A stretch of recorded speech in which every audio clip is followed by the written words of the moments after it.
Alors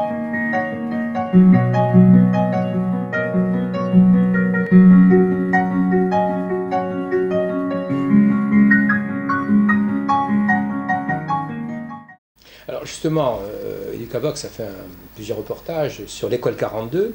Ses initiateurs disent qu'aujourd'hui l'école, telle qu'elle est, l'école traditionnelle, je crois qu'ils disent l'école traditionnelle d'ailleurs, ne permet pas de produire dizaines de milliers de jeunes formés à la programmation, on en a parlé un petit peu, qui pourraient occuper les emplois du numérique dans l'économie.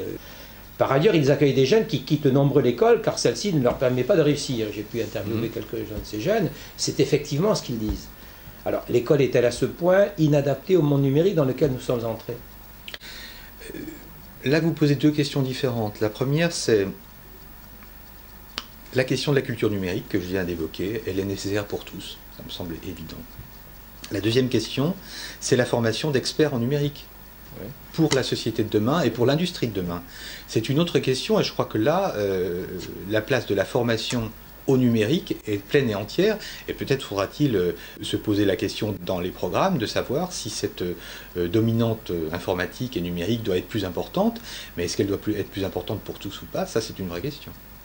Alors, parlons du métier d'enseignant. On voit bien que la marge de progression est grande.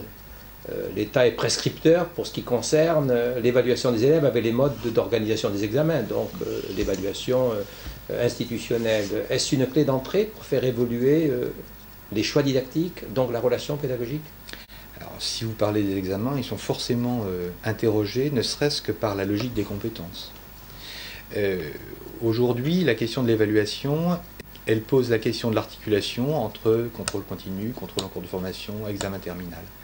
Dans la réflexion qui se déroule ou qui va se dérouler sur le collège, par exemple, forcément le DNB va sans doute être interrogé.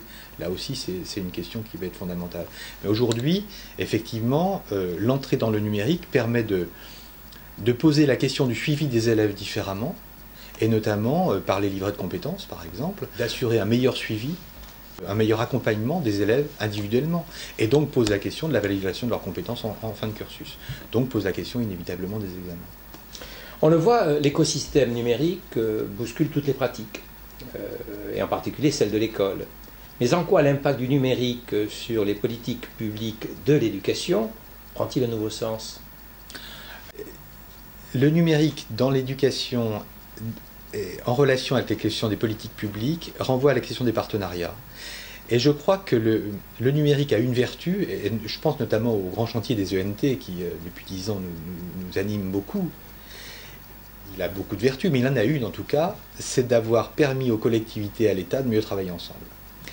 Et je crois que sur ces chantiers du numérique, qu'on pose la question des équipements, des débits, de la maintenance, de l'assistance, de la pédagogie, des matériels, on ne peut pas réfléchir ces questions sans articuler les collectivités, les constructeurs, l'éducation nationale, les éditeurs de ressources.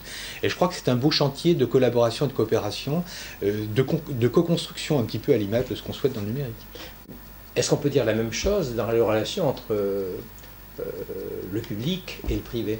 Je crois qu'on a déjà des Et exemples. dans la place des entreprises, donc. On a des exemples aujourd'hui de collaboration publique-privée, de partenariat public-privé.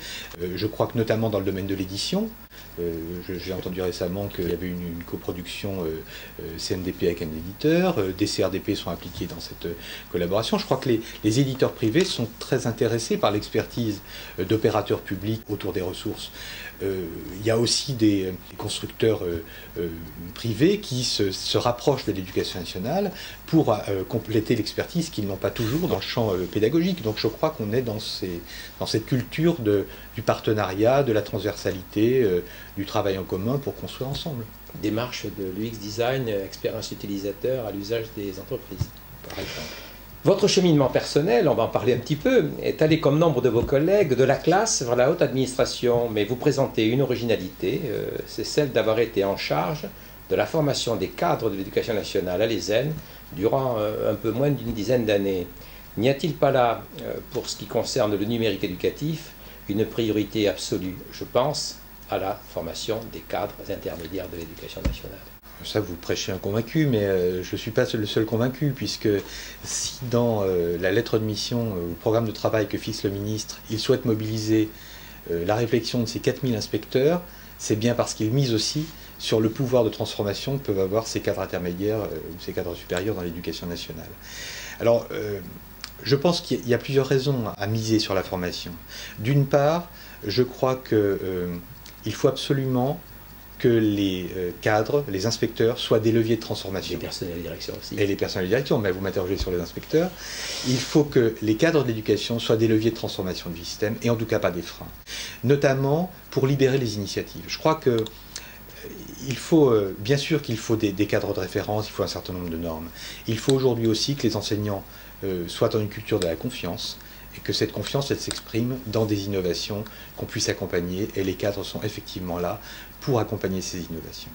Deuxième aspect de la formation qui me semble importante, c'est la formation au et par le numérique.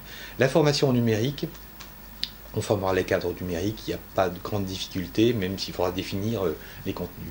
Moi, je mise beaucoup sur la formation par le numérique. Je crois qu'il faut absolument que les cadres de l'éducation nationale aient, à un moment de leur parcours professionnel, vécu une formation à distance, vécu une formation avec des outils numériques, pour comprendre les changements de positionnement que ça implique, même de rapport au savoir que ça implique, voire de relations entre apprenants que ça implique. Je pense aussi, troisième aspect, que la formation qu'on construit aujourd'hui pour les cadres, il faut commencer à la réfléchir pour les cadres de demain, parce que les cadres de demain seront des geeks, seront des jeunes gens qui ont baigné dans le numérique, ce qui n'est pas notre cas. Et je pense que la formation qu'on leur proposera dans quelques années, et ça ira très vite, elle sera forcément différente de celle qu'on propose aujourd'hui, et qu'il faudra justement, à ce moment-là, intégrer pleinement les usages sociaux qu'auront ces jeunes cadres de l'éducation nationale. Enfin, dernier point, et qui me semble important dans la formation au et par le numérique pour les cadres, c'est que la formation au et par le numérique apporte un peu une culture de l'horizontalité dans un système qui est quand même très largement inspiré par une culture de la verticalité.